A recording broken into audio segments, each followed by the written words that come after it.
Good evening बच्चों। हम बिहार से हैं, डिस्ट्रिक्ट छपरा से, और हम क्लास 10 के बिहार बोर्ड के बच्चों को पढ़ाते हैं। जो बच्चे बिहार बोर्ड से मैट्रिक का एग्जाम देने वाले हैं 2027 में, हम उन बच्चों को पढ़ाते हैं। और आप जो भी इस वीडियो को देख रहे हैं, अगर आप 10th क्लास के हैं या फिर 10th के नहीं हैं, फिर भी इस चैनल को प्लीज सब्सक्राइब करके थोड़ा सा सपोर्ट कीजिए, ताकि क्योंकि हम बिहार के सभी बच्चों को यूट्यूब पर बिल्कुल फ्री पढ़ाते हैं, किसी भी प्रकार की फीस का डिमांड नहीं है हमारे पास। तो प्लीज आप लोग इस चैनल को सब्सक्राइब कीजिए और हर उस बच्चे तक इस वीडियो को पहुंचाइए जो 10th में पढ़ते हैं, जिनके भाई बहन 10th में पढ़ते हैं और जिनको जरूरत है। हम लोगों का चैप्टर इतिहास के चैप्टर 1 चल रहा है। चैप्टर 1 यूरोप में राष्ट्रवाद, और यूरोप में राष्ट्रवाद में हमारा टॉपिक इटली का एकीकरण चल रहा है। इटली के एकीकरण में हम लोग देख चुके थे कि इटली के बाधक तत्व मेटरनिक जो था, ऑस्ट्रिया का चांसलर,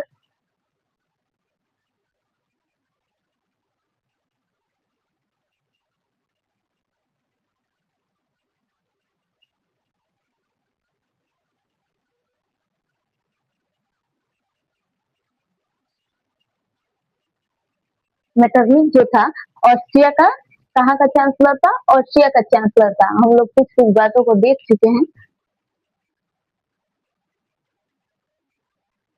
और जो बच्चे इससे पहले का मेरा वीडियो नहीं देखे हैं, प्लीज इतिहास के पार्ट 1, पार्ट 2, पार्ट 3, पार्ट 4 ये जाकर देखें, नहीं तो उनको समझ में नहीं आएगा। कोई भी बच्चे बीच में से देखेंगे तो कहाँ से समझ में आएगा। तो अगर आप नहीं देखे हैं हमारे पार्ट 1 वीडियो, पार्ट 2 वीडियो, आप जाकर देखें और देखें कि हम कितना अच्छा से खुद से पूरा समझाने का प्रयास किए हैं, सरल भाषा में, एकदम आसान भाषा में समझाने का प्रयास किए हैं। हमारे चैप्टर चल रहे हैं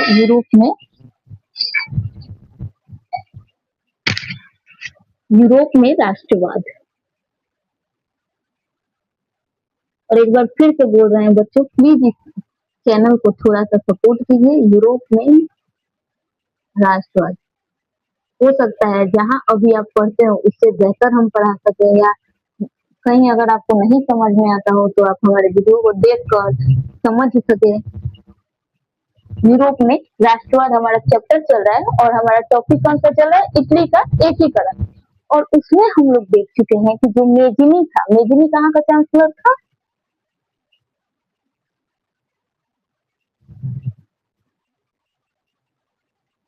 ऑस्ट्रिया का चांसलर था।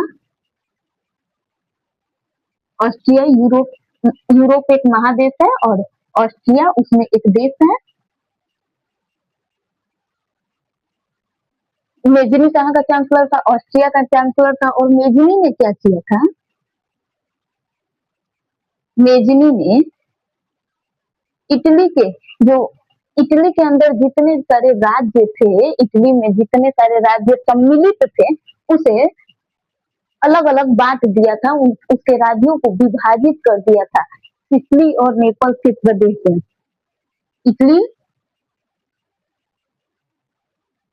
के राज्यों को अलग अलग देशों के अंतर्गत बांट दिया था। किसी राज्य पर दूसरे का शासन दे दिया था, तो किसी राज्यों को अपने अधीन रखा, सब पर अलग अलग अधिकार दे दिया था। इटली के राज्यों को विभाजित, मेजिनी ने क्या किया था? इटली के राज्यों को विभाजित कर दिया था। सिसिली, और हम लोग देखे कि सिसिली और नेपाल के प्रदेश बुर्बो वंश के सम्राट फर्डिनेंड को दिया था। किसे दिया था? सिसिली और नेपाल। ये सब हम अच्छे से पूरा बोर्ड पर एक एक लाइन लिख करके हम पार्ट 4 वीडियो में पढ़ा चुके हैं, बस अभी रिवीजन करवा के तुरंत आगे बढ़ते हैं। सिसिली और नेपाल के प्रदेश बुर्बो वंश के सम्राट फर्डिनेंड को दे दिया था। रोम और उसके आसपास का जो राज्य था, जो रोम था और उसके आसपास का राज्य किसको दे दिया था? रोम पोप के अधिकारों में सौंप दिया। रोम और उसके आसपास के राज्यों को किसका अधिकार हुआ? पोप का। लोम्बार्डी और वेनेशिया, लोम्बार्डी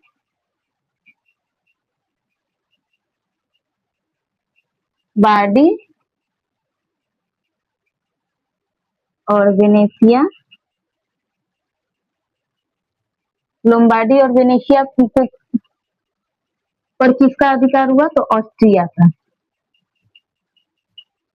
और हम यह बताए थे कि ऑस्ट्रिया का ही चांसलर मेटरनिक है ना, मेजिन, गलती से हो गया, मेटरनिक। मेजनी ने तो इटली के एकीकरण में सहायता किया था, मेटरनिक। और ऑस्ट्रिया का चांसलर कौन था? मेटरनिक। और लोम्बार्डी और वेनेशिया पर ऑस्ट्रिया का अधिकार हुआ, यानी लोम्बार्डी और वेनेशिया को मेटरनिक ने अपने देश के अंतर्गत रखा, उस पर अपना अधिकार रखा। किस पर? लोम्बार्डी और वेनेशिया पर। परमा, मोडेना, टस्कनी किसको दे दिया? परमा, मोडेना, टस्कनी पर किसका अधिकार हुआ? टस्कनी पर हैप्सबर्ग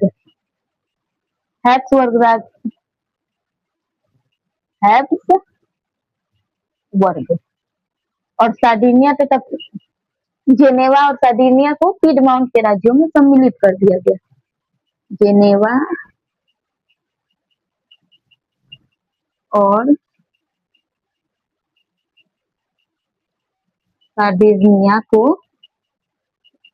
पीडमाउंट के राज्यों में, पीडमाउंट, यह सब विदेशी नाम है बच्चों, दूसरे देश का नाम है, इसलिए थोड़ा हट गया।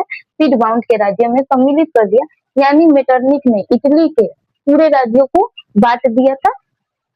ये सब हम लोग देख चुके।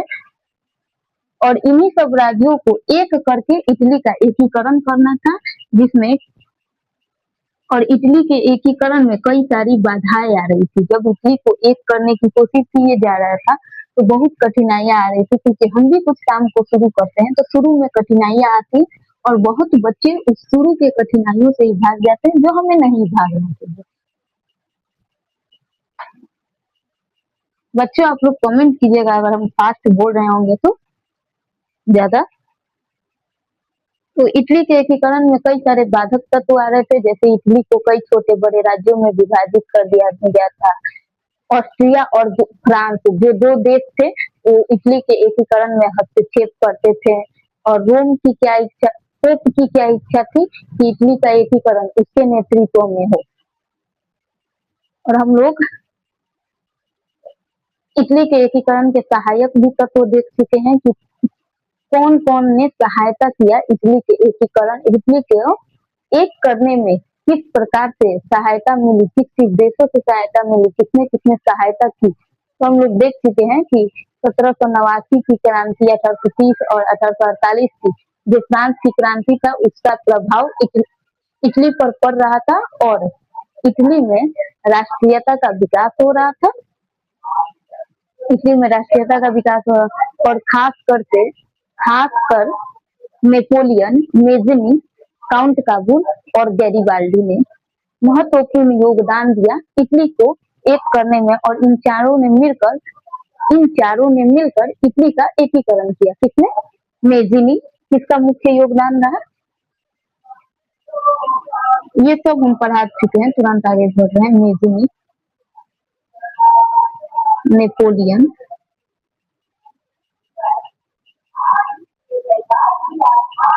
काउंट काबूल,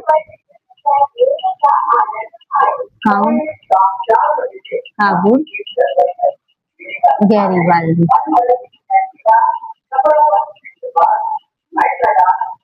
और इन्हीं चारों ने मिलकर इटली के जो राज्य बट चुके थे उनको एकीकरण किया, इनका एकीकरण किया। इन्हीं चारों ने मिलकर इटली का एकीकरण किया। हमने देखा कि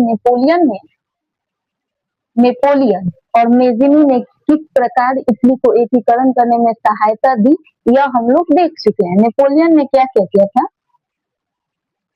वहां का जो यातायात का साधन था उसको ठीक ठाक किया, चुस्त दुरुस्त किया, यातायात साधन को ठीक किया,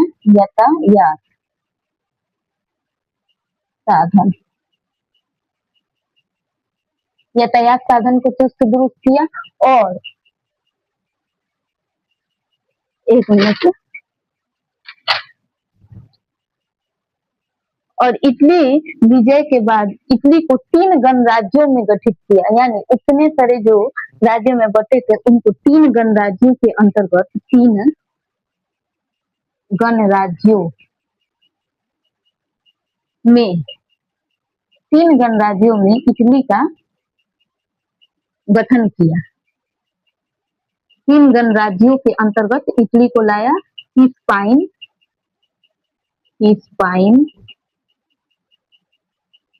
लिगुरियन,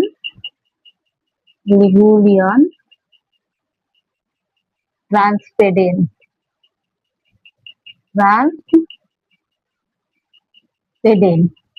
इन 3 गणराज्यों के अंदर इटली को लाया और इटली के संपूर्ण क्षेत्र को, इटली का जितना भी पूरा क्षेत्र था उसको एक शासन के अधीन लाया।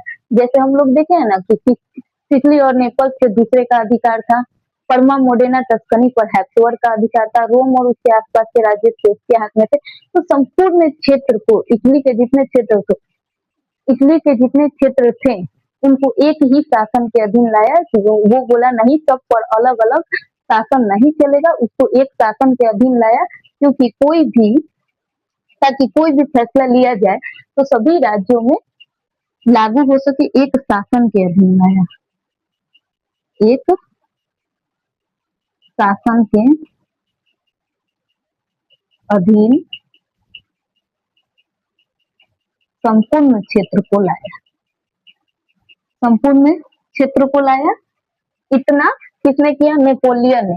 और हम लोगों ने देखा कि मेजनी में काउंट काबुल और गैरीबाल्डी के बारे में आज देखेंगे, और इन्हीं दोनों ने मिलकर इटली का संपूर्ण एकीकरण कर दिया। मेजनी ने क्या किया? मेजनी क्या था? मेजनी एक साहित्यकार था,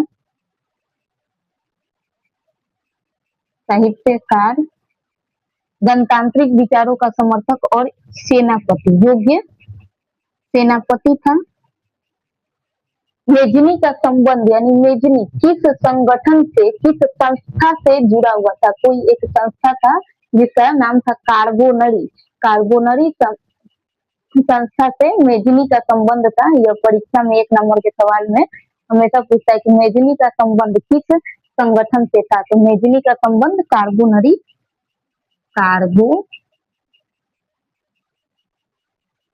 संगठन से था। मेजनी 1830 में उत्तरी और मध्य इटली, हम लोग देखे हैं कि 1830 ईस्वी में इटली का जो उत्तर का क्षेत्र था, इटली के जो उत्तरी क्षेत्र था और इटली के मध्य का क्षेत्र यानी इटली के जो बीच का क्षेत्र था, उन दोनों का एकीकरण मेजनी ने करना चाहा, मेजनी ने करने की कोशिश की, परंतु जो इटली के नागरिक थे, उन्होंने आंदोलन कर दिया और नागरिक आंदोलन के कारण मेजनी की हार हो गई और वह इटली से पलायन कर गए। इतना हम लोगों ने देखा कि 1830 में उत्तरी और मध्य इटली का एकीकरण मेजनी ने करना चाहा। उसने सोचा कि पहले उत्तर के क्षेत्र और बीच के क्षेत्र का एकीकरण कर दिया जाए, परंतु यह उसका कोशिश नाकामयाब हो गया और वह इटली से चला गया यानी इटली से पलायन कर गया। और फिर ही कुछ महीनों बाद वो फिर वापस इटली आया, और जब वो फिर वापस दोबारा इटली आया तो 1831 में, कुछ महीनों बाद आया, 1831 में उसने यंग इटली संस्था की स्थापना की। एक संस्था बनाया जिसका क्या नाम था? Young Italy. 1831 में किस संस्था की स्थापना की? यह 1 नंबर में भी पूछा है। यंग इटली संस्था की स्थापना की। 1834 में यंग यूरोप संस्था की स्थापना की। यंग यूरोप, इसको आप लोग गलती मत कीजिएगा। 31 में यंग इटली, 34 में यंग यूरोप, ठीक है। और उसने 1834 में यंग यूरोप की संस्था की स्थापना की, परंतु हम लोग देखे हैं सहायक जो बाधक तत्व था इटली में, जो बाधाएं आ रही थी, उसमें एक था कि ऑस्ट्रिया और फ्रांस हस्तक्षेप कर रहे थे। और फिर जब यह यंग यूरोप की संस्था की स्थापना किया ना, तो फिर से जो ऑस्ट्रिया इटली के एकीकरण में हस्तक्षेप कर दिया और दोबारा मेजनी को हरा दिया। ऑस्ट्रिया ने हस्तक्षेप किया और दोबारा मेजनी की हार हो गई और वह इस प्रकार इटली का एकीकरण नहीं कर पाया और दोबारा भी पुनः हार हुई और वह इटली से पलायन कर गया। इतना हम लोगों ने देख चुका है और आगे हम लोग देखते हैं कि किस प्रकार काउंट काबू और गैरिबाल्डी ने मिलकर इटली के विभाजित राज्यों को एक किया, इटली का एकीकरण किया। आप लोग को थोड़ा भी समझ में आ रहा होगा या हम फास्ट बोल रहे होंगे तो आप लोग कमेंट कर दीजिएगा कि हम थोड़ा धीरे बोले, और प्लीज इस चैनल को सब्सक्राइब कीजिएगा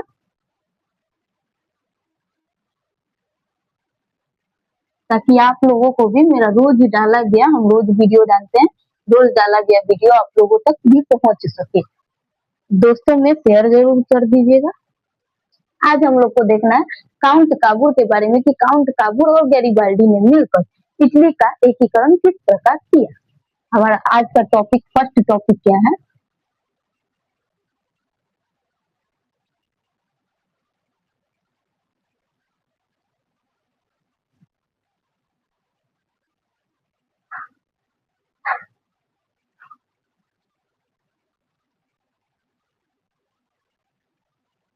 काउंट काबूर।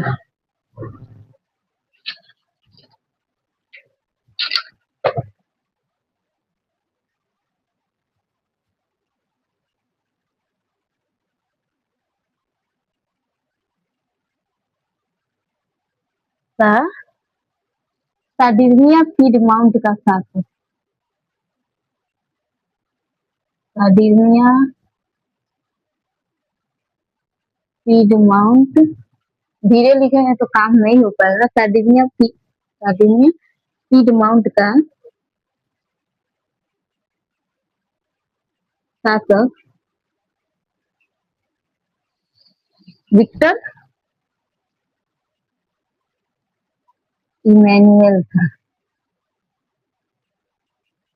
देखिए, सार्डिनिया पीडमाउंट जो था वो इटली का ही एक राज्य था और इसका शासक यानी यहाँ का राजा कौन था? सार्डिनिया पीडमाउंट में किसका शासन चलता था? Victor Emmanuel. विक्टर इमैनुअल, ये यहाँ भारत का नाम नहीं है इसलिए थोड़ा हटके रहता है। विक्टर इमैनुअल, सार्डिनिया पीडमाउंट का शासक कौन था? Victor Emmanuel. और ये जो सार्डिनिया पीडमाउंट का शासक विक्टर इमैनुअल था, इसमें और यह कैसा विचार का था? विक्टर इमैनुअल कहाँ का शासक था? सार्डिनिया पीडमाउंट का। और विक्टर इमैनुअल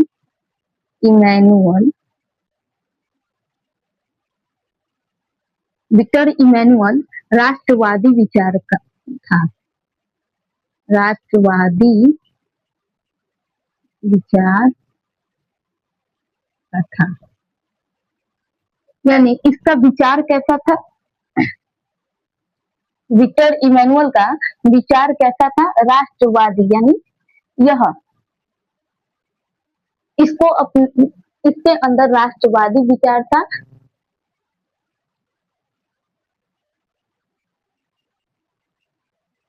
विक्टर इमैनुअल ने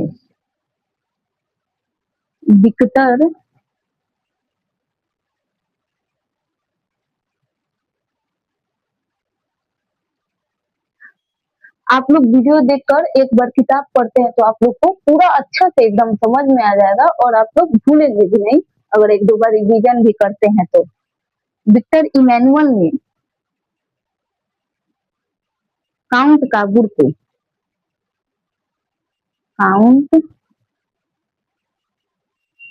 काबूर को इटली का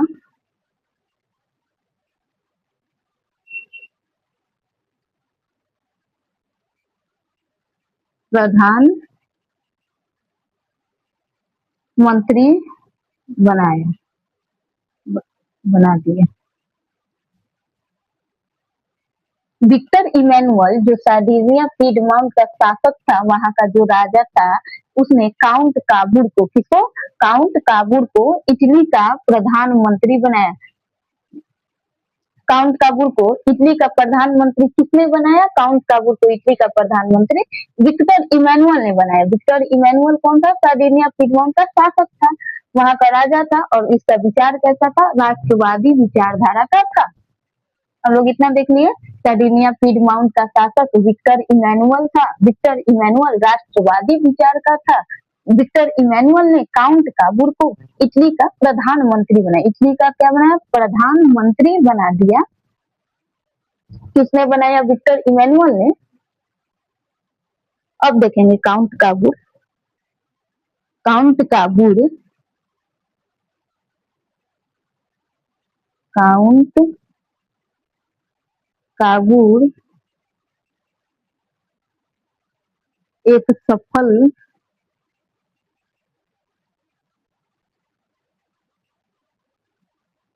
कूटनीतिज्ञ कूटनीतिज्ञ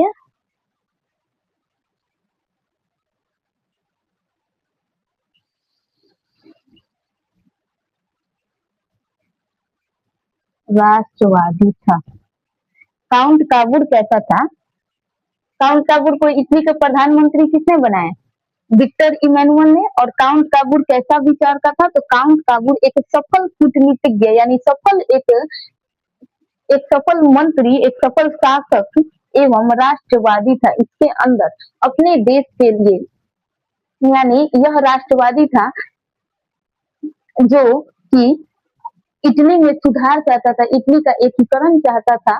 प्रतिक्रियावादी का मतलब जो अपने देश का किसी भी प्रकार से सुधार नहीं कर पाए, और राष्ट्रवादी यानी यह अपने देश में, अपने देश के लिए, अपने देश से प्रेम करता था। काउंट काबूर एक सफल कूटनीतिज्ञ एवं राष्ट्रवादी था। काउंट काबूर कैसा था, काउंट काबूर एक सफल कूटनीतिज्ञ एवं राष्ट्रवादी था। काउंट काबूर को इटली का प्रधानमंत्री किसने बनाया, काउंट काबूर को इटली का प्रधानमंत्री विक्टर इमैनुअल ने बनाया। काउंट काबूर का विचार कैसा था, यह सफल कूटनीतिज्ञ यानी एक सफल राजा और राष्ट्रवादी विचार का था। ठीक है, हम लोग क्लीन करें। अब तो हमारा हटेगा नहीं। आप लोग लाइन बाय लाइन ना कॉपी में टॉपिक के लिए लिख लीजिएगा, क्योंकि इसीलिए हम पूरा लाइन लिखवाते हैं ताकि आप लोग सही से लिख सके। और किसी बच्चे को नोट्स चाहिए होगा तो मेरे डिस्क्रिप्शन में मेरा नंबर है, और आप लोग व्हाट्सएप पे मैसेज करके बिल्कुल फ्री नोट्स ले सकते हैं। ठीक है, हम लोग आगे बढ़ते हैं। आप लोग इतना देख लीजिएगा। सार्डिनिया पीडमाउंट का शासक था विक्टर इमैनुअल। विक्टर इमैनुअल राष्ट्रवादी विचार का था। विक्टर इमैनुअल ने इटली का प्रधानमंत्री काउंट काबूर को बनाया। काउंट काबूर एक सफल कूटनीतिज्ञ एवं राष्ट्रवादी विचार का था। अब देखते हैं काउंट काबूर ने किस प्रकार इटली का एकीकरण किया। काउंट काबूर इटली के एकीकरण में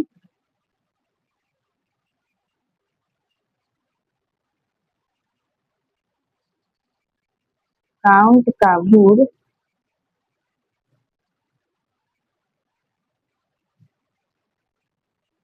इटली के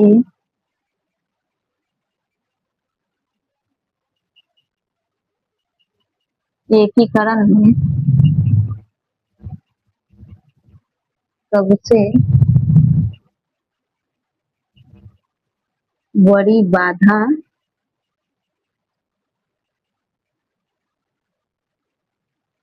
ऑस्ट्रिया, सबसे बड़ी बाधा ऑस्ट्रिया को मानता था। हम लोग यहाँ देखेंगे, हम लोग देखे हैं कि इटली के एकीकरण में बहुत सारे, इटली को एक करने में बहुत सारी बाधाएं आ रही थी, और उनमें से एक बाधा यह भी था कि जो ऑस्ट्रिया था और फ्रांस था, ये दोनों देश, ऑस्ट्रिया और फ्रांस में, इटली के एकीकरण में बार बार हस्तक्षेप कर रहे थे, बार बार अपना अधिकार दिखा रहे थे, अपना हक जमा रहे थे। तो काउंट काबूर जो था वह इटली के एकीकरण में, यानी इटली को एक करने में सबसे बड़ी बाधा, यानी सबसे बड़ी बाधा, उन सभी बाधाओं में से सबसे बड़ी बाधा किसे मानता था, ऑस्ट्रिया को थी। वह सोचता था काउंट काबूल की ऑस्ट्रिया बार बार हस्तक्षेप करता है इटली के एकीकरण में, इसलिए सबसे बड़ी बाधा कौन सी है? पहले ऑस्ट्रिया है, और ऑस्ट्रिया को जब तक नहीं हराया जाए, जब तक ऑस्ट्रिया का हस्तक्षेप इटली पर से नहीं हटाया जाए, इटली का एकीकरण संभव नहीं है। तो अब हम लोग देखेंगे कि काउंट काबूल ने किस प्रकार ऑस्ट्रिया को हराया और इटली पर से इसका हस्तक्षेप, इसका अधिकार को हटाया। क्योंकि जब तक ऑस्ट्रिया हस्तक्षेप करता रहता ना, तब तक इटली का एकीकरण संभव नहीं हो पाता, इम्पॉसिबल था। और इटली का और ऑस्ट्रिया का चांसलर कौन था? मेजिनी, मेटरनिख, मेटरनिख, बार बार मेजिनी निकल जा रहा है। ऑस्ट्रिया का chancellor Metternich. Count Kabul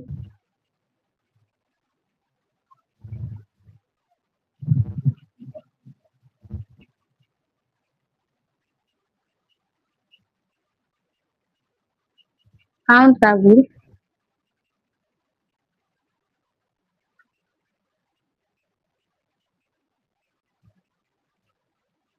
Italy के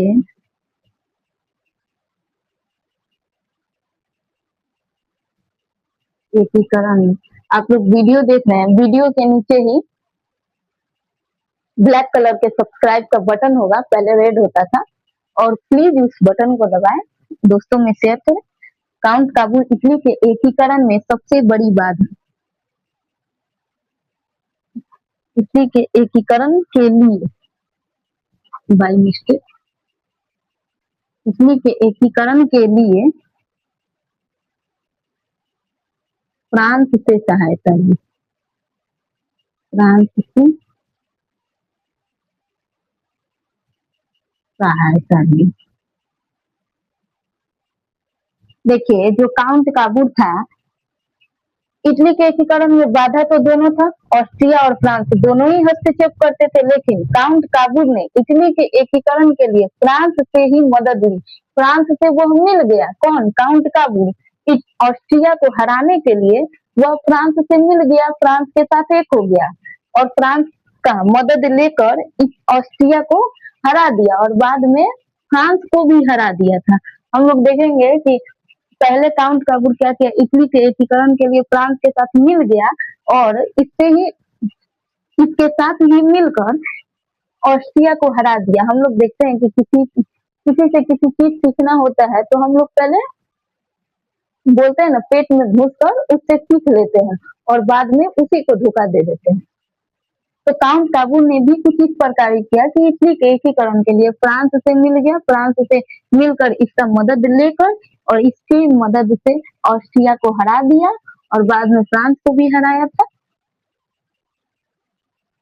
काउंट काबूल इटली के एकीकरण में सबसे बड़ी बाधा ऑस्ट्रिया को मानता था, और काउंट काबूल इटली के एकीकरण के लिए फ्रांस से सहायता ली।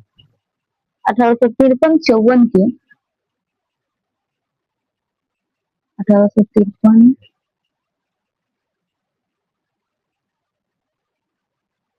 54 के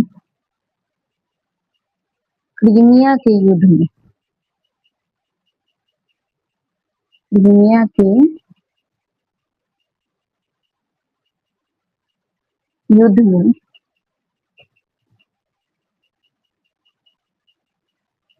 काउंट काबूल फ्रांस की ओर से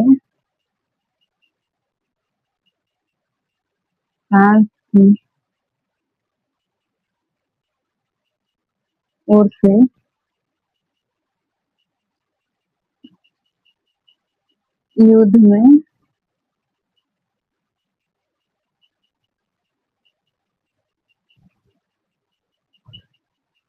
भाग लिया। 1853-54 आप इस प्रकार लिखिए, या इस प्रकार, बात वही था।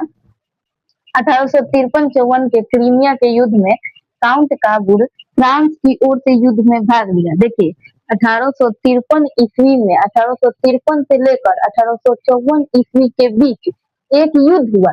कौन सा? क्रीमिया का युद्ध। 1853-54 में कौन सा युद्ध हुआ? क्रीमिया का युद्ध हुआ, और क्रीमिया के युद्ध में फ्रांस भी शामिल था। क्रीमिया के युद्ध में फ्रांस शामिल था, जब काउंट काबूल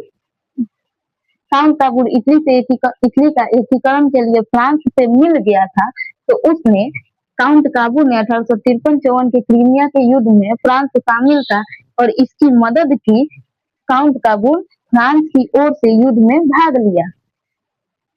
इसकी मदद की, पहले इसकी मदद की 1853-54 के 1853-54 के ईस्वी के बीच एक क्रीमिया का युद्ध हुआ और उस क्रीमिया के युद्ध में फ्रांस भी शामिल था, फ्रांस देश भी शामिल था और काउंट काबूल ने युद्ध में फ्रांस की ओर से भाग लिया, फ्रांस की तरफ से भाग लिया।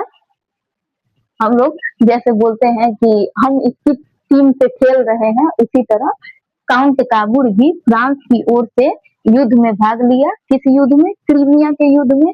और परीक्षा में 1 नंबर में पूछता भी है कि क्रीमिया का युद्ध कब हुआ था? तो क्रीमिया का युद्ध अगर ऐसे पूछे तो 1853 में हुआ था। आप लोग 1853 में टिक लगाइएगा। 1853-54 के बीच हुआ था क्रीमिया का युद्ध और इसमें काउंट काबूल फ्रांस की ओर से, फ्रांस की तरफ से युद्ध में, लड़ाई में भाग लिया। ठीक है, हम लोग इतना देख लिए।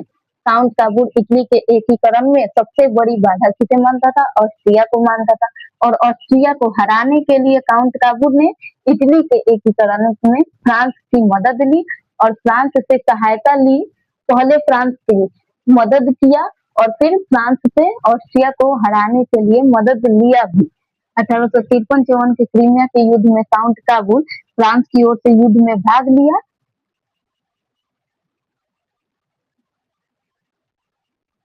पहले फ्रांस का मदद किया और बाद में ऑस्ट्रिया को हराने के लिए उससे सहायता ली भी।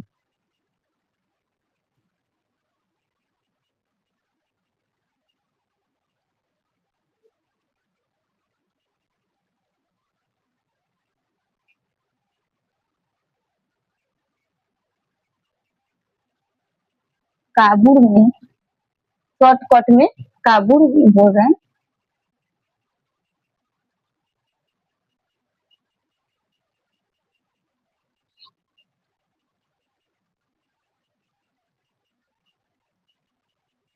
काबुल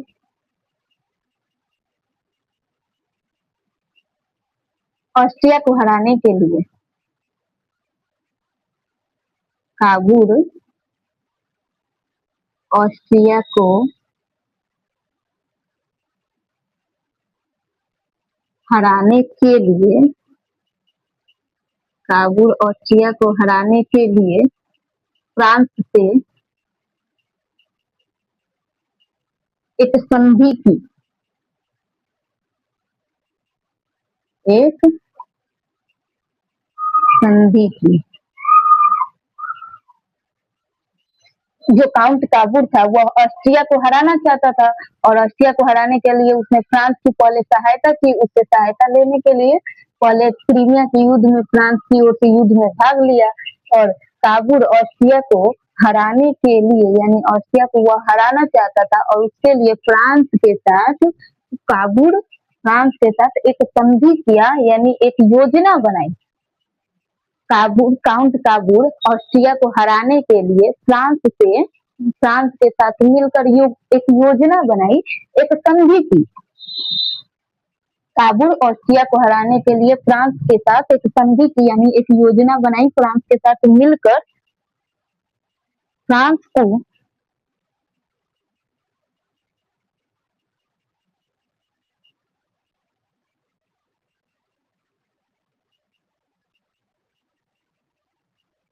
मदद करने बदले में नीस और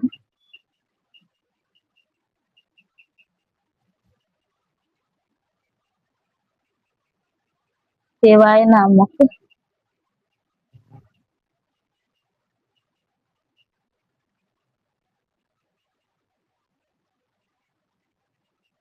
दो रियासत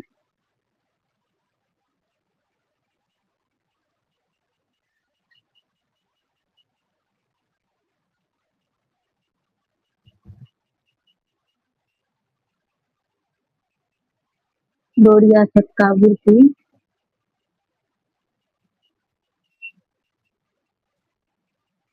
देना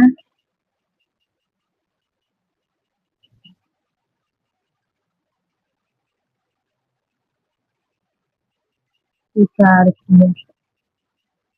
देखिए, हम लोग देखे हैं कि 1853-54 के क्रीमिया के युद्ध में काबुल फ्रांस की ओर से युद्ध में भाग लिया, तो ये इसने फ्रांस का मदद किया और इसलिए फ्रांस को मदद करने के बदले में जो फ्रांस ने काबुल ने जो फ्रांस को मदद किया, नीस क्या नाम था, नीस और सेवाए नामक दो रियासत काबुल को देना स्वीकार किया। फ्रांस काबुल ने फ्रांस का मदद किया, इसलिए फ्रांस ने दो रियासत का नाम क्या था, और सेवाए नीस और सेवाए नामक दो रियासत काबुल को देना स्वीकार किया। यानी फ्रांस सोचा कि काबुल हमारे हमारे तरफ से युद्ध में भाग लिया और इसलिए फ्रांस फ्रांस का मदद किया और इसके बदले में नीस और सेवाए नामक दो रियासत काबुल को देना स्वीकार किया।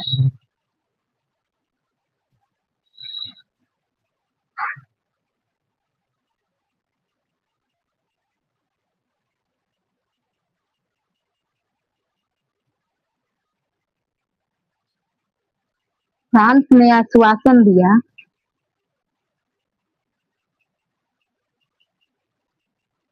फ्रांस ने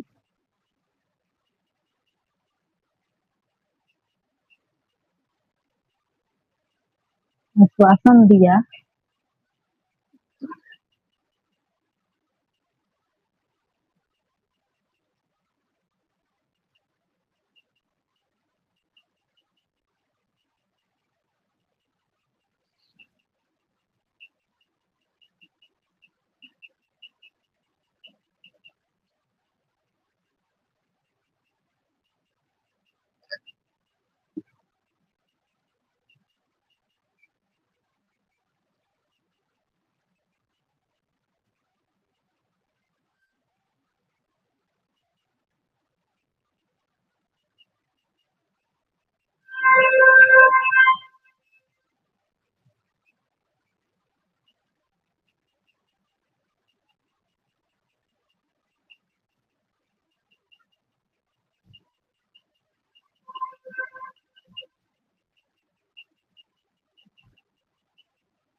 फ्रांस ने आश्वासन दिया उत्तरी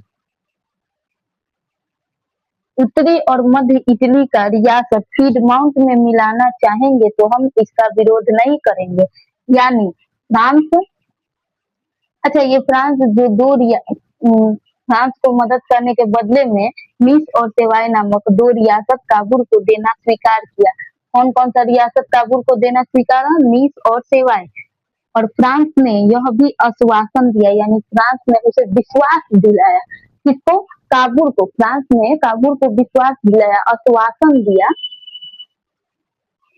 कि उत्तरी और मध्य यानी इटली के जो उत्तर का क्षेत्र था और मध्य का क्षेत्र था, हम लोग देखे हैं कि मेजनी ने प्रयास किया कि उत्तर और बीच के क्षेत्र को एक कर दिया जाए, लेकिन वह हार गया, उससे नहीं हो पाया। तो फ्रांस ने यह आश्वासन दिया कि उत्तरी और मध्य इटली का जो रियासत है, यानी जो इटली का क्षेत्र है, उत्तरी और मध्य इटली का जो क्षेत्र है, उसको पीडमाउंट में मिलाना चाहेंगे तो हम इसका विरोध नहीं करेंगे। फ्रांस ने यह कहा कि अगर आप उत्तर और मध्य इटली को पीडमाउंट में मिलाकर एक करना चाहेंगे तो इसका विरोध हम नहीं करेंगे। इतना फ्रांस ने काबुल को आश्वासन दिया।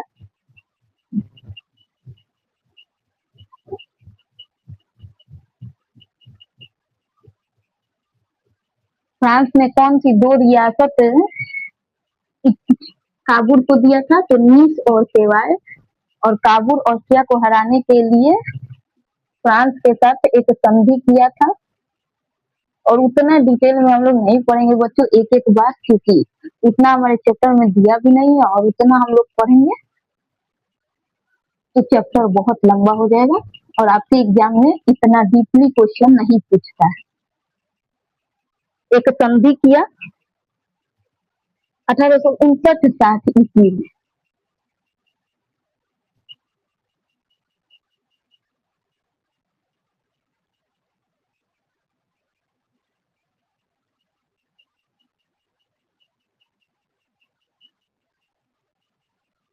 1859 से 60 ईस्वी में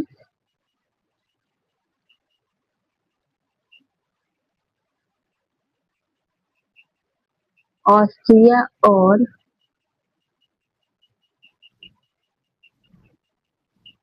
पीडमाउंट, ऑस्ट्रिया और पीडमाउंट के बीच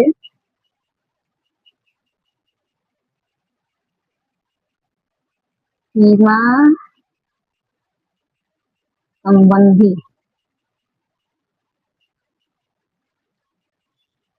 विवाद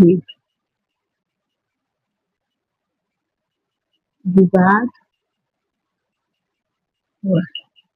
देखिए 1859 ईस्वी में हम लोग देखे हैं कि फ्रांस ने यह भरोसा दिलाया काबुल को कि अगर आप इटली के उत्तर क्षेत्र और इटली के बीच के क्षेत्र यानी मध्य के क्षेत्र को पीडमाउंट में मिलाना चाहेंगे तो इसका विरोध हम नहीं करेंगे। इतना हम लोगों ने देखा। लेकिन 1859-60 में ऑस्ट्रिया जो सबसे बड़ा विरोध यानी सबसे बड़ा हस्तक्षेप था काबुल, सबसे बड़ी बाधा मानता था ऑस्ट्रिया को इटली के एकीकरण में, और काबुल ऑस्ट्रिया और पीडमाउंट जिसमें उत्तरी और मध्य इटली को सम्मिलित किया गया के बीच ऑस्ट्रिया और पीडमाउंट के बीच सीमा संबंधी विवाद हो गई। यानी जो पीडमाउंट का सीमा था, मान लीजिए यह पीडमाउंट है और इसका जो सीमा है यानी इसका ये सीमा होता है ना, बॉर्डर, किसी देश का बॉर्डर, यह जो इसका ऑस्ट्रिया का पीडमाउंट का जो बॉर्डर है और ऑस्ट्रिया, मान लीजिए यह ऑस्ट्रिया है और यह जो ऑस्ट्रिया का बॉर्डर है, सीमा है, इन दोनों के बीच सीमा संबंधी यानी इसके संबंध के बीच विवाद हो गया, आपस में विवाद हो गया।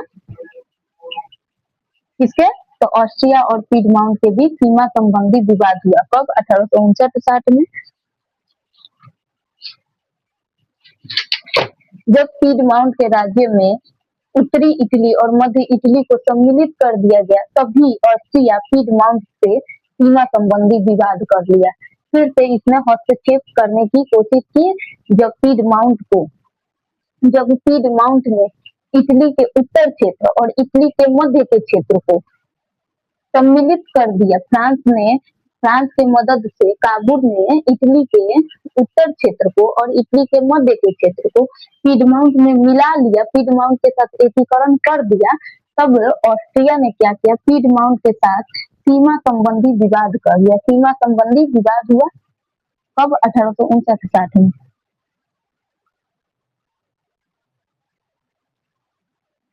फिर काउंट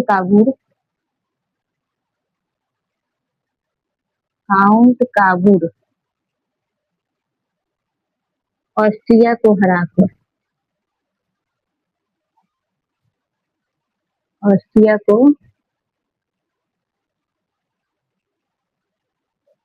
काउंट काबूर ऑस्ट्रिया को हराकर लोम्बार्डी और वेनेशिया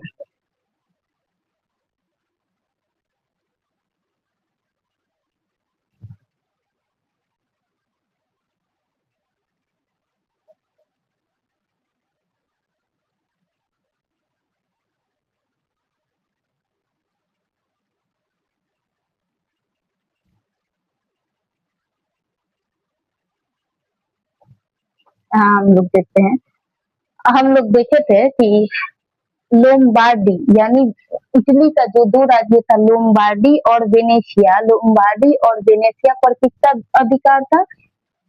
किसके हाथ में था? तो ऑस्ट्रिया का अधिकार था। किस पर? लोम्बार्डी और वेनेशिया पर। तो काउंट काबूल ऑस्ट्रिया को हराया, फ्रांस से मदद लेकर ऑस्ट्रिया को हराया, और जो उसके अधिकार में लोम्बार्डी और वेनेशिया क्षेत्र था, इन दोनों पर अपना कब्जा कर लिया।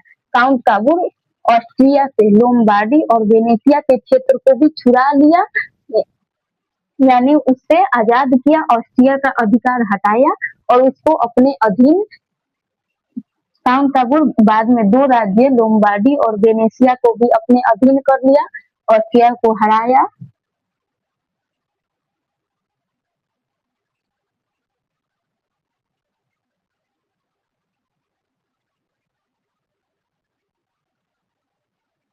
इटली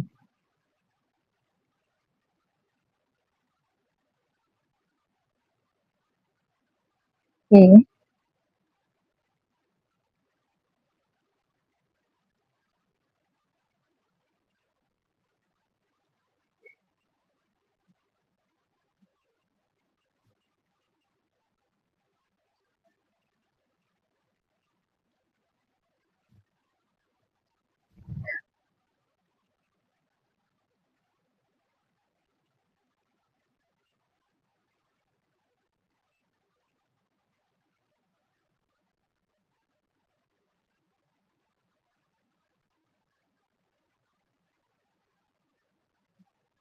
हम लोग देखे हैं कि काउंट काबुल की सहायता कौन कर रहा था, यानी काउंट काबुल का मदद कौन कर रहा था इटली का एकीकरण करने में?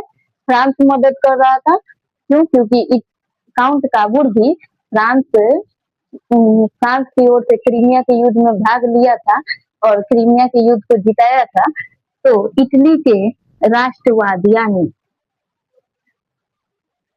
जब काउंट काबुल इटली का एकीकरण कर रहा था, तो इटली के जो लोग थे, इटली में जो नागरिक थे, उनके अंदर भी राष्ट्रवाद का विकास हो रहा था, अपने देश के प्रति राष्ट्रवाद का विकास हो रहा था। और उन उन लोगों में राष्ट्रवाद के विकास को देखकर इटली के राष्ट्रवाद से जो इटली में राष्ट्रवाद का विकास हो रहा था, तो राष्ट्रवाद से घबरा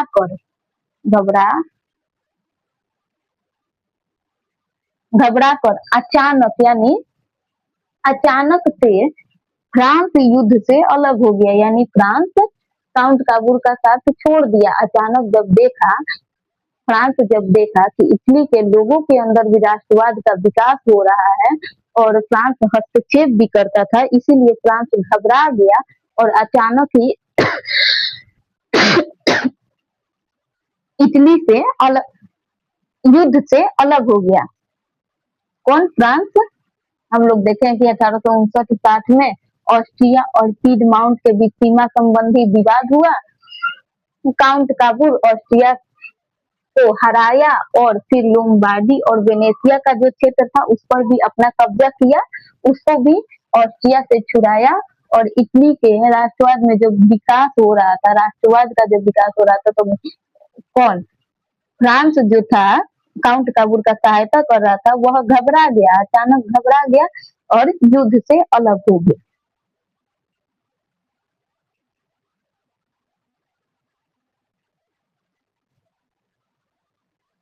1860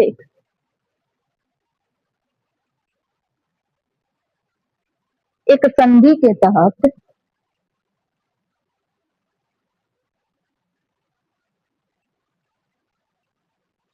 एक संधि के तहत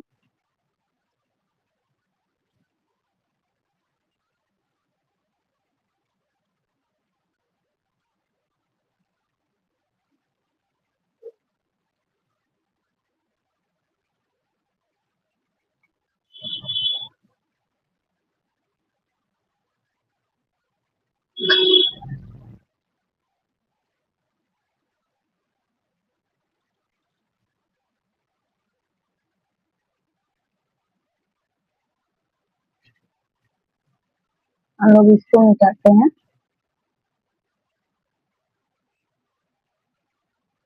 इसका ही यह है, ठीक है।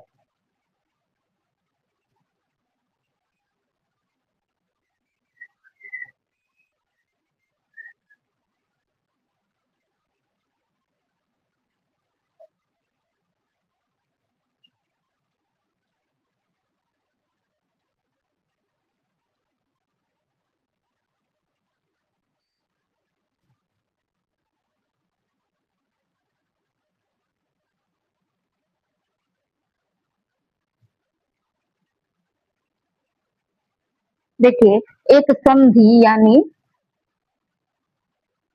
एक संधि हुआ जिसके तहत काउंट काबुल ऑस्ट्रिया को हराया था, लोम्बार्डी और वेनेशिया पर अपना कब्जा किया था, लेकिन एक संधि हुआ और उस संधि के तहत लोम्बार्डी जो था, लोम्बार्डी और लोम्बार्डी पर पीडमाउंट, कौन, लोम्बार्डी पर पीडमाउंट का अधिकार और वेनेशिया जो था ऑस्ट्रिया का अधिकार माना गया।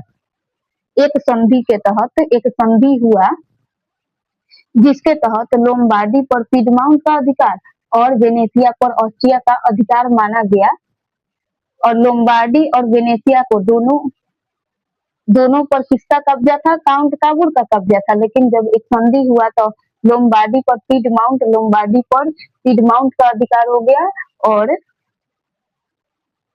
वेनेशिया पर ऑस्ट्रिया का अधिकार हो गया।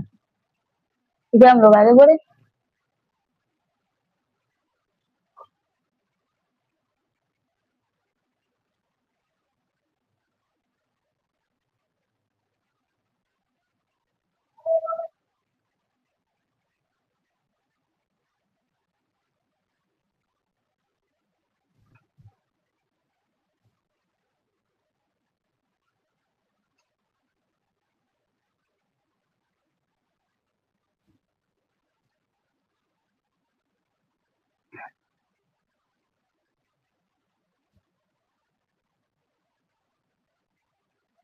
अंत में 1860-61 तक 1860-61 तक काबुल में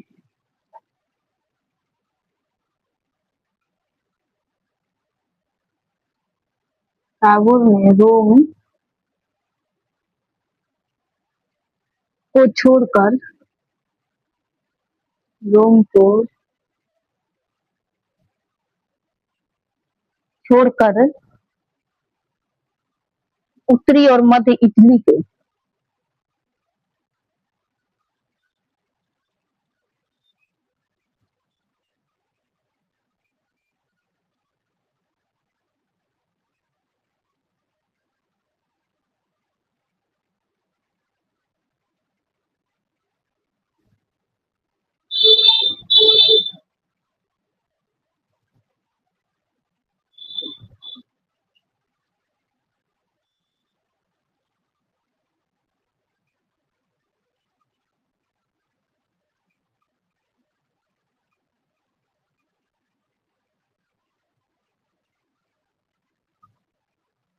देखिए, हम लोग देखे कि काबुल जब इटली का एकीकरण कर रहा था तो कुछ बाधाएं आई, किसी ने हस्तक्षेप किया और काबुल में फ्रांस से सहायता भी ली इटली का एक करने के लिए। तो अंत में 1860 ईस्वी से 1861 तक काबुल ने रोम को छोड़कर इटली का जो राज्य था रोम, जो इटली के क्षेत्र में ही आता था, रोम को छोड़कर उत्तरी इटली, इटली का जो उत्तर का क्षेत्र था और इटली का जो मध्य का क्षेत्र था, आखिर में इटली के रियासत का एकीकरण कर दिया गया। यानी इटली के जो उत्तरी क्षेत्र में जो जो राज्य आते थे और इटली के जो मध्य यानी बीच के क्षेत्र में जो जो राज्य आते थे, उन दोनों रियासतों का एकीकरण कर दिया। किसने, काबुल ने। कब, 1860 से 61 ईस्वी के बीच केवल रोम को छोड़कर उत्तरी और मध्य इटली के रियासत का एकीकरण कर दिया। किसने, काबुल में किया, काउंट काबुल में किया।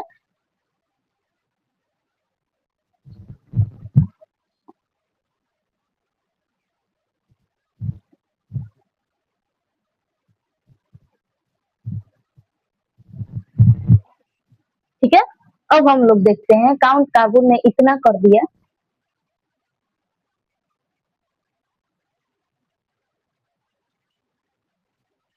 और 1862 तक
1862 तक दक्षिणी इटली, रोम तथा वेनेसिया को छोड़कर बाकी सब रियासत को मिला दिया। यानी जो काउंट काबूर था, मान लीजिए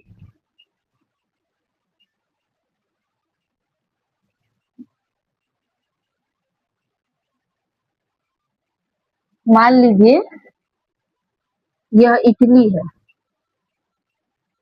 यह इटली है और 1860-61 तक काबुल में इटली का जो उत्तरी क्षेत्र था, यह उत्तरी क्षेत्र और बीच का मध्य का क्षेत्र को 1860 तथा 61 तक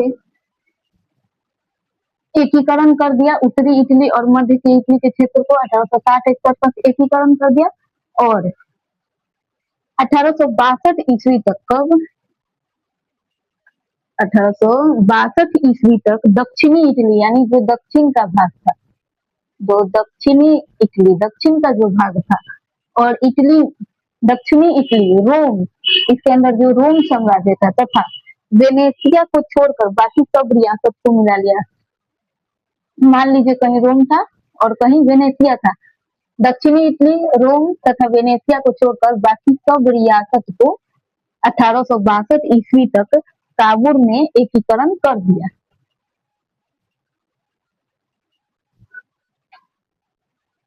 1860-61 तक काबुल में रोम को छोड़कर उत्तरी इटली और मध्य इटली के रियासत का एकीकरण कर दिया। 1862 तक दक्षिणी इटली, रोम तथा वेनेसिया को छोड़कर बाकी सब रियासत को मिला दिया। अब हम लोग देखेंगे कि जो गैरिबाल्डी था, उसने गैरिबाल्डी ने किस प्रकार इटली के दक्षिण का क्षेत्र, इटली के जो दक्षिण का क्षेत्र था, जो रोम था और जो वेनेसिया था, इन तीनों का एकीकरण, इन तीनों को इटली में कैसे मिलाया, इतना हम लोग बस अब देखेंगे और हम लोग का क्लास खत्म हो जाएगा कि गैरिबाल्डी ने किस प्रकार से इटली के दक्षिण क्षेत्र, रोम को तथा वेनेसिया को इटली में मिला दिया। बाकी इटली का आधा से ज्यादा एकीकरण काउंट काबू ने कर दिया 1862 ईस्वी तक।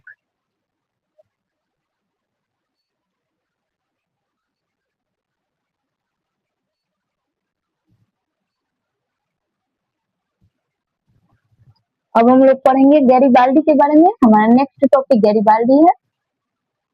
गैरिबाल्डी,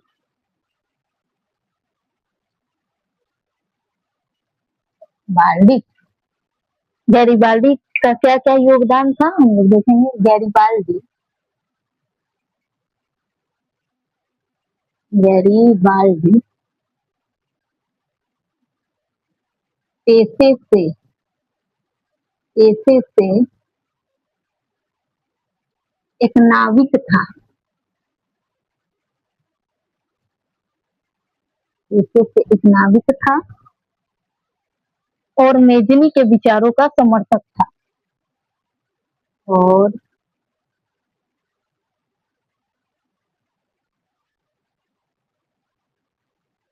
मेजनी के विचारों का समर्थक था। जो गैरिबाल्डी था, पेशे से यानी गैरिबाल्डी का काम क्या था, गैरिबाल्डी का पेशा क्या था, तो गैरिबाल्डी पेशे से एक नाविक था यानी नाव चलाता था, नाव चलाता था। गैरिबाल्डी का पेशा क्या था, गैरिबाल्डी का काम क्या था, तो गैरिबाल्डी नाव चलाता था, एक नाविक था और मेजनी के विचारों का समर्थक था। हम लोग देखे कि मेजनी ने भी प्रयास किया था इटली के एकीकरण करने में और इसी के विचारों का समर्थन करता था कौन, गैरिबाल्डी। गैरिबाल्डी पेशे से यानी गैरिबाल्डी का पेशा क्या था, गैरिबाल्डी का काम क्या था, तो गैरिबाल्डी पेशे से एक नाविक था, नाविक यानी नाव चलाता था। उसका काम क्या था, नाव चलाने का काम था और वह मेजनी का जो विचार, जो मेजनी का विचार था, उसका समर्थन करता था।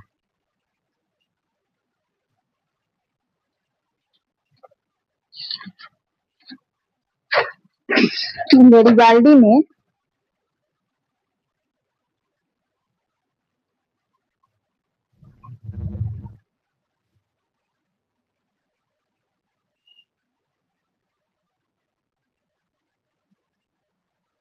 लाल कुर्सी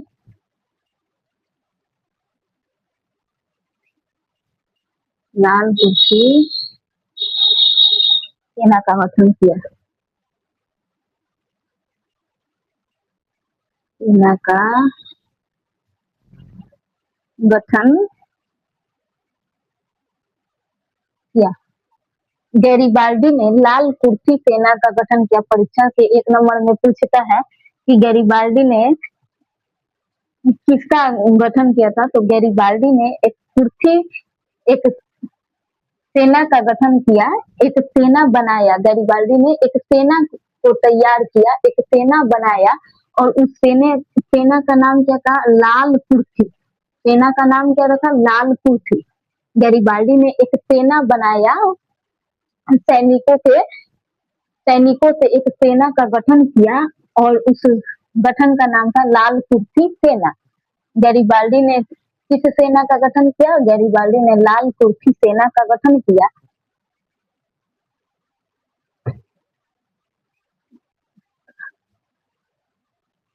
गैरिबाल्डी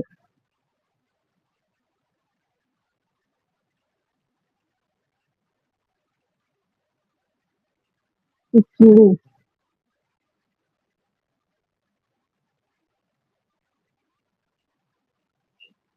और नेपल्स पर आक्रमण कर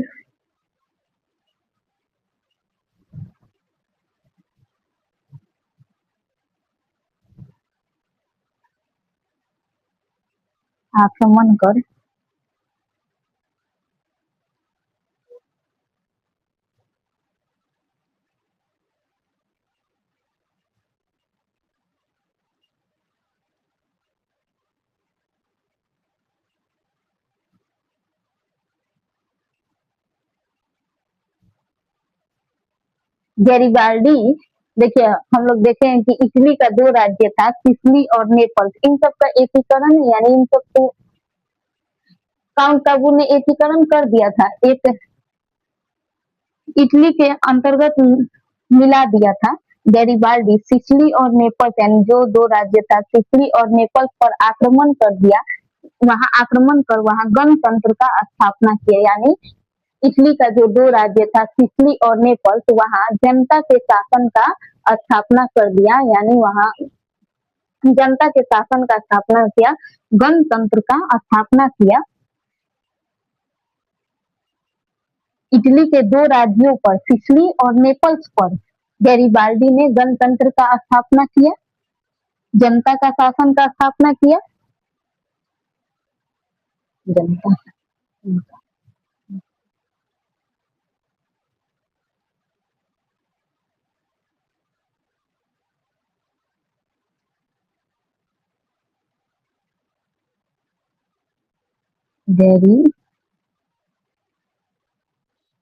गैरिबाल्डी जब रोम पर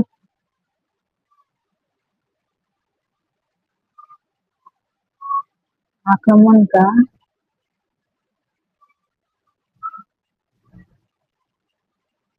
योजना बनाया, तो गैरिबाल्डी जब रोम पर आक्रमण का योजना बनाया, हम लोग ऊपर का मिटाते हैं, जगह नहीं है,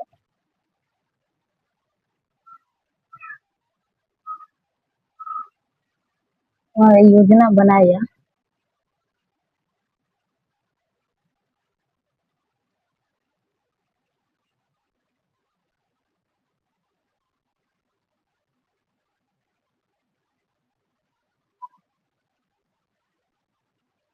आप लोग जितना ध्यान से मेरी बातों को सुनेंगे उतना ज्यादा अच्छे से समझ में आएगा। काबू में रोम की रक्षा के लिए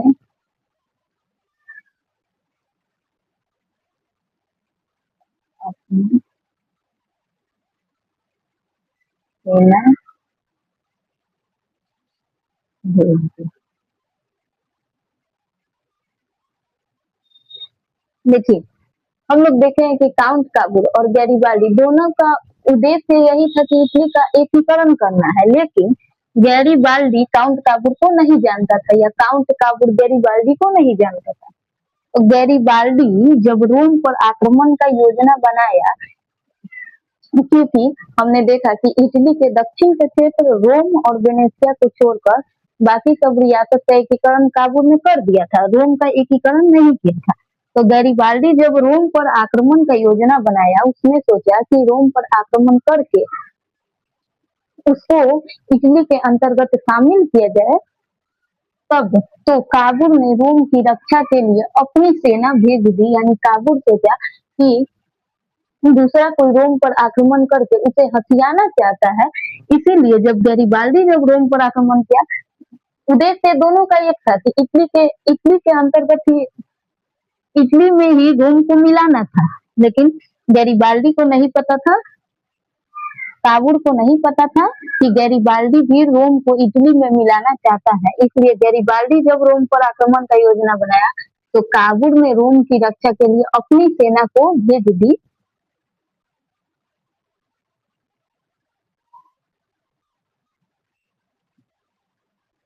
हम लोग देखते हैं गैरीबाल्डी पेशे से एक नाविक था, वो नाव चलाता था, मेजनी के विचार का समर्थन करता था।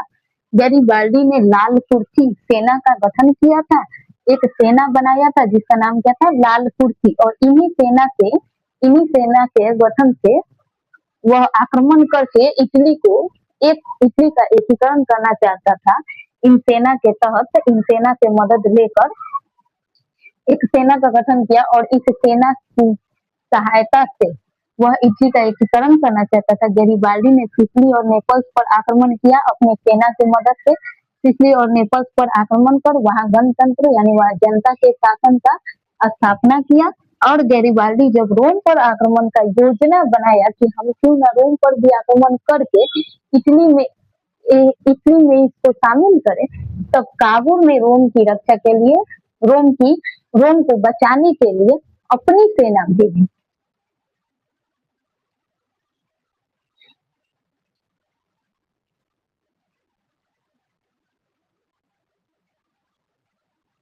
देखिए, ये हमारे देश का एकीकरण नहीं है, ये दूसरे देश का एकीकरण है। तो आप लोग को समझने में थोड़ा परेशानी तो होगा, लेकिन अगर आप 1-2 बार वीडियो को देखते हैं तो आप लोगों को अच्छे से समझ में आएगा, दिमाग में एकदम बैठ जाएगा।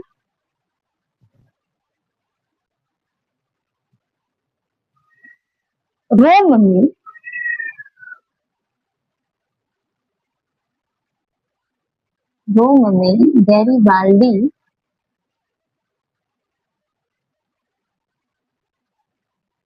की भेंट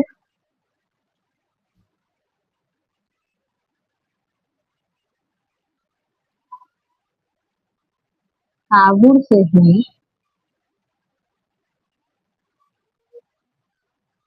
और वह दक्षिणी इटली से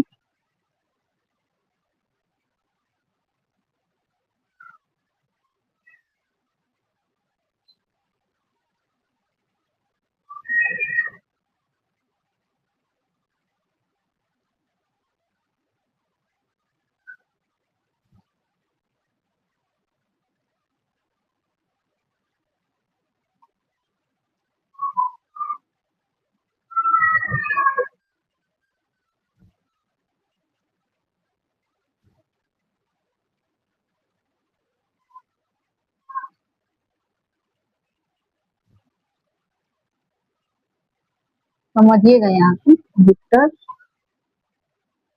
क्योंकि आप लोग जब तक समझिएगा नहीं ना, रट कर मैनुअल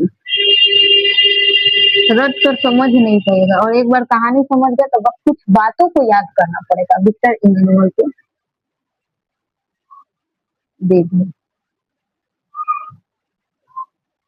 देखिए, हम लोग देखे हैं कि काबूल जो था वह नहीं जानता था कि गैरीबाल्डी भी रोम पर आक्रमण इसलिए कर रहा है क्योंकि वह भी इटली के अंतर्गत उसको शामिल करना चाहता था।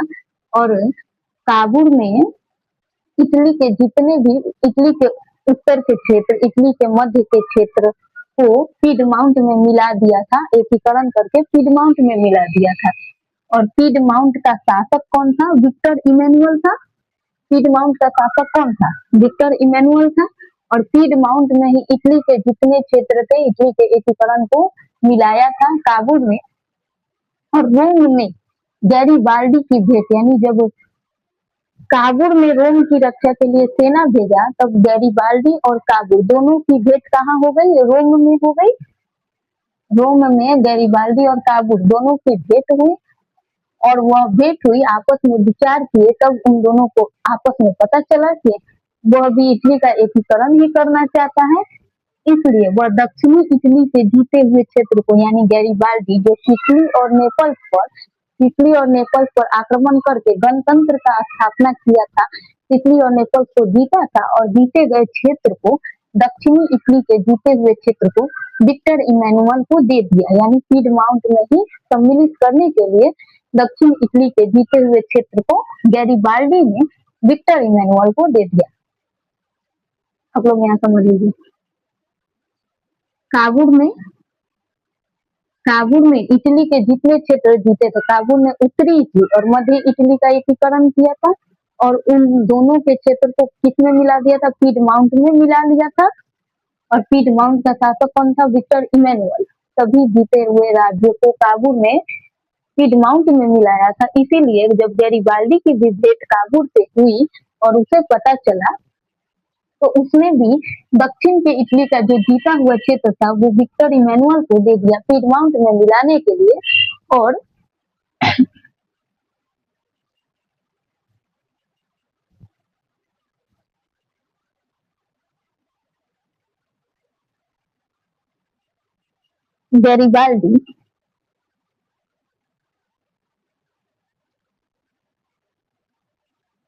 गैरीबाल्डी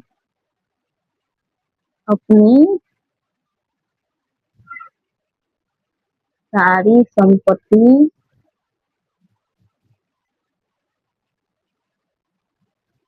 त्याग कर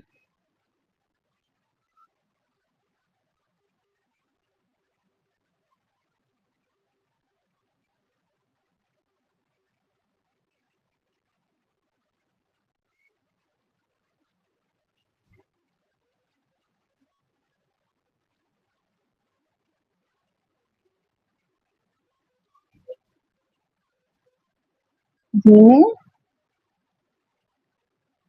लगा। देखिए, गैरीबाल्डी जो था, वह दक्षिण के इटली के क्षेत्र को जीत लिया था, और वह इटली के एकीकरण करने के लिए दक्षिण के क्षेत्र को भी विक्टर इमैनुअल को दे दिया कि पीडमाउंट में सम्मिलित करके इटली का पूरा एकीकरण कर दिया जाए। और गैरीबाल्डी अपनी सारी संपत्ति, यानी गैरीबाल्डी के पास जितना धन संपत्ति था, सबको त्याग दिया, और एकदम साधारण, यानी जैसे किसान जीवन जीते, साधारण लोग जैसे जीवन जीते, साधारण किसान की भांति जीवन जीने लगा। और 1862 में काउंट काबुल की भी मृत्यु हो गई। काउंट काबुल की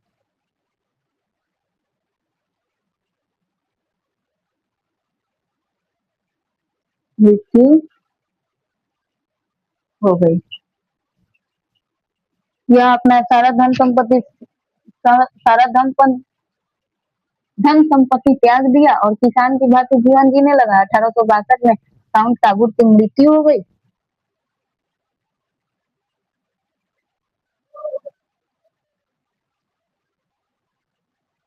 और देखिए, 1871 ईस्वी में फ्रांस और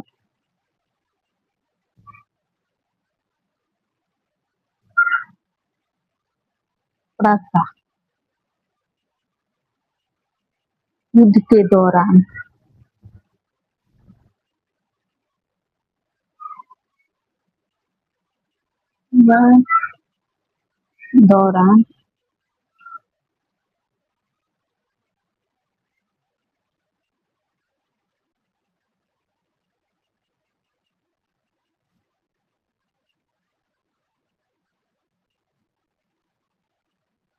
विक्टर इमैनुअल, हमको थोड़ा मिटाना पड़ेगा, देखिए रोम में गैरिबाल्डी की भेंट हुई और काबुल, रोम में गैरिबाल्डी की भेंट काबुल से हुई। गैरिबाल्डी और काबुल दोनों में एक दूसरे में आपस में मुलाकात हुआ और वह दक्षिण इटली के जितने भी क्षेत्र जीते थे, यानी गैरिबाल्डी जितना दक्षिण के क्षेत्र को जीत पाया था, उस सारे क्षेत्र को विक्टर इमैनुअल के हाथों में सौंप दिया। किसके हाथों में सौंप दिया? विक्टर इमैनुअल के हाथों में सौंप दिया। और गैरिबाल्डी अपनी सारी संपत्ति त्याग दिया, साधारण किसान की भांति जीवन जीने लगा। 1862 में काउंट काबुल की भी मृत्यु हो गई।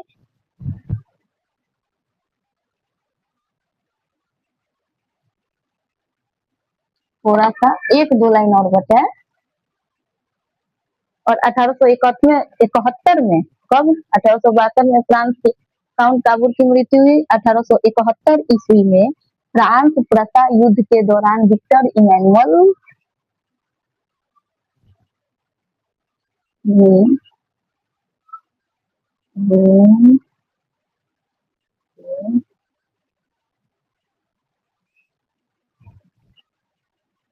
इटली में मिला दिया।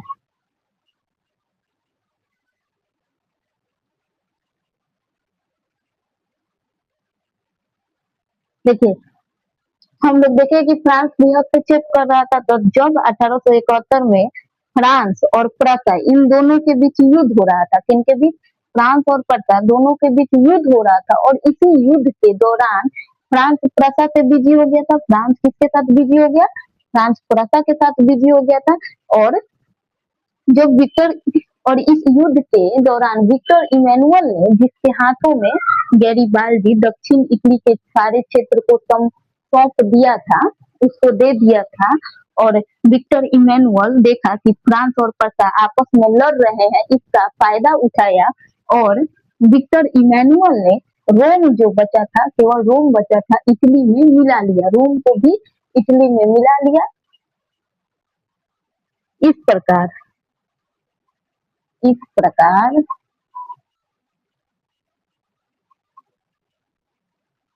इस प्रकार इटली का एकीकरण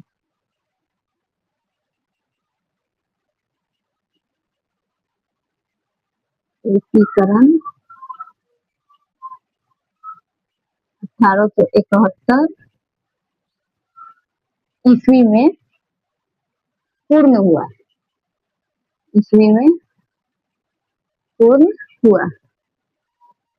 अंत में विक्टर इमैनुअल, जो पीडमाउंट का शासक था, इसने रोम का जो क्षेत्र केवल रोम बच गया था, इसे भी फ्रांस और प्रसा जब युद्ध कर रहे थे, तो फ्रांस प्रसा आपस में युद्ध कर रहे थे, इसका फायदा उठाकर विक्टर इमैनुअल रोम को भी इटली में मिला लिया और इस प्रकार इटली का एकीकरण 1871 ईस्वी में पूर्ण हुआ। यानी 1871 में इटली का एकीकरण, इटली के सभी राज्यों को एक कर दिया गया, इटली का एकीकरण हो गया। हम लोग देख लिए हो गया। आगे हम लोग का केवल जर्मनी का एकीकरण बचा है और जर्मनी का एकीकरण इतना लंबा नहीं है, थोड़ा छोटा है, तो हम लोग एक क्लास और देखेंगे जिसमें जर्मनी का एकीकरण और कुछ छोटे राज्यों के बारे में जानकारी लेनी है जो यूरोप के अंतर्गत आता है। कल हमारा क्लास खत्म हो जाएगा। क्लास ये चैप्टर 1 इतिहास के चैप्टर 1 खत्म हो जाएगा कल क्लास में।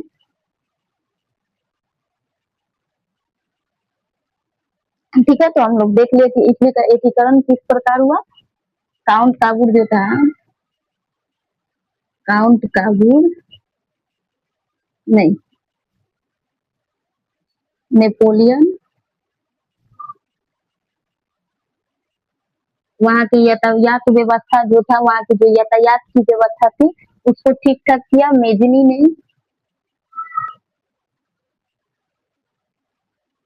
1830 में उत्तरी और मध्य इटली 1830 ईस्वी में उत्तरी और मध्य इटली का एकीकरण मेजनी ने करने का प्रयास किया, परंतु वह 2-2 बार प्रयास किया लेकिन उससे नहीं हुआ और वह हार गया, इटली से पलायन कर गया। लेकिन काउंट काबुल सबसे बड़ी बाधा किसको मानता था? काबुल। सबसे बड़ी बाधा ऑस्ट्रिया को मानता था कि जब तक ऑस्ट्रिया हस्तक्षेप करेगा इटली का एकीकरण संभव नहीं है, और ऑस्ट्रिया को हराने के लिए काबुल ने किससे सहायता ली? फ्रांस से सहायता ली। सबसे पहले क्रीमिया के युद्ध में फ्रांस को मदद किया, और फ्रांस को मदद किया, इसके बदले में फ्रांस ने भी 2 रियासत नीस और सेवाएं 2 रियासत काबुल को देने का स्वीकार किया, और फ्रांस से मदद लेकर काउंट काबुल ऑस्ट्रिया को हराया। फ्रांस से मदद लेकर काउंट काबुल किसको हराया? ऑस्ट्रिया को हराया। और इसमें 1860-61 तक उत्तरी इटली, उत्तरी और मध्य इटली, उत्तरी और मध्य इटली को पीडमाउंट में मिलाकर, पीडमाउंट के राज्य में मिलाकर एकीकरण किया। 1860-61 तक इटली का उत्तर का क्षेत्र और इटली का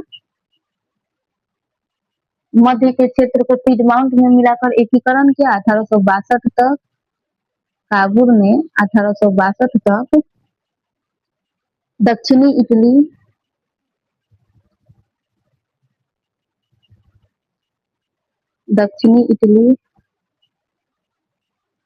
रोम तथा वेनेशिया को छोड़कर इटली के दक्षिण का क्षेत्र रोम तथा वेनेशिया को छोड़कर इटली का संपूर्ण एकीकरण कर दिया था। केवल इटली का दक्षिण क्षेत्र रोम और वेनेशिया को छोड़कर 1862 तक इटली ने, काउंट काबू ने इटली का एकीकरण कर दिया, पीडमाउंट में सम्मिलित कर दिया। पीडमाउंट का शासक कौन था? Victor Emmanuel. और गैरिबाल्डी पेशे से एक नाविक था। गैरिबाल्डी ने सिसिली और नेपल्स पर, जो दक्षिण में आते थे, इटली के दक्षिण क्षेत्र में आते थे, सिसिली और नेपल्स पर आक्रमण करके वहां गणतंत्र यानी वह जनता के शासन की स्थापना की और उन क्षेत्रों को अपने अधीन लाया। और गैरिबाल्डी जब रोम पर आक्रमण का योजना बनाया तो काबुल ने सोचा कि काबुल ने उसके विरोध में अपनी सेना भेजी, और जब गैरिबाल्डी की भेंट काबुल से हुई तब वह दक्षिण के जितने क्षेत्र जीते थे उसे भी विक्टर इमैनुअल यानी पीडमाउंट के शासक विक्टर इमैनुअल के हाथों में सौंप दिया। और विक्टर इमैनुअल ने क्या किया? सौंप दिया, और गैरिबाल्डी साधारण किसान की भांति जीवन जीने लगा। 1862 में काउंट काबुल की मृत्यु हो गई, और जब विक्टर इमैनुअल के हाथों में सौंप दिया इटली के दक्षिणी क्षेत्र को, तो केवल रोम बचा था, रोम और वेनेशिया बचा था। तो वेनेशिया को भी विक्टर इमैनुअल ने इटली में सम्मिलित किया। विक्टर इमैनुअल ने वेनेशिया को भी इटली में सम्मिलित करके, और फ्रांस और प्रसा जब आपस में युद्ध कर रहे थे 1871 फ्रांस और प्रसा आपस में युद्ध कर रहे थे, तब उसका फायदा विक्टर इमैनुअल ने उठाया और रोम को इटली में सम्मिलित कर दिया। फ्रांस विधि हो गया था प्रसा के साथ। फ्रांस हस्तक्षेप कैसे करता? फ्रांस विधि था प्रसा के साथ, और इसी का फायदा किसने उठाया? विक्टर इमैनुअल ने उठाया। और 1871 ईस्वी में इटली के संपूर्ण क्षेत्र को एक कर दिया, इटली का एकीकरण कर दिया। तो इटली का एकीकरण कब संपूर्ण हुआ था? इटली का एकीकरण 1871 में संपूर्ण हुआ था। हमारा ज्यादा लिखना पड़ता है इसलिए हमारा स्केच बार बार खत्म हो जाता है। और जिस भी बच्चों को line by line topic by notes चाहिए होगा वो मेरे डिस्क्रिप्शन में नंबर है, आप व्हाट्सएप मैसेज करके फ्री में नोट्स ले सकते हैं। और आप लोग को थोड़ा भी समझ में आओ तो प्लीज इस चैनल को सब्सक्राइब कीजिए, प्लीज चैनल को थोड़ा सपोर्ट कीजिए, दोस्तों में शेयर कीजिए, बताइए। Thank you. हमारा क्लास खत्म हुआ और कल हम लोग एक क्लास देखेंगे जिसमें जर्मनी का एकीकरण, बहुत छोटा है जर्मनी का एकीकरण, और उसमें यूरोप का कुछ छोटे बड़े राज्य जिनके बारे में हमें जानकारी लेनी है। तो कल के क्लास में हमारा यह चैप्टर खत्म हो जाएगा। धन्यवाद।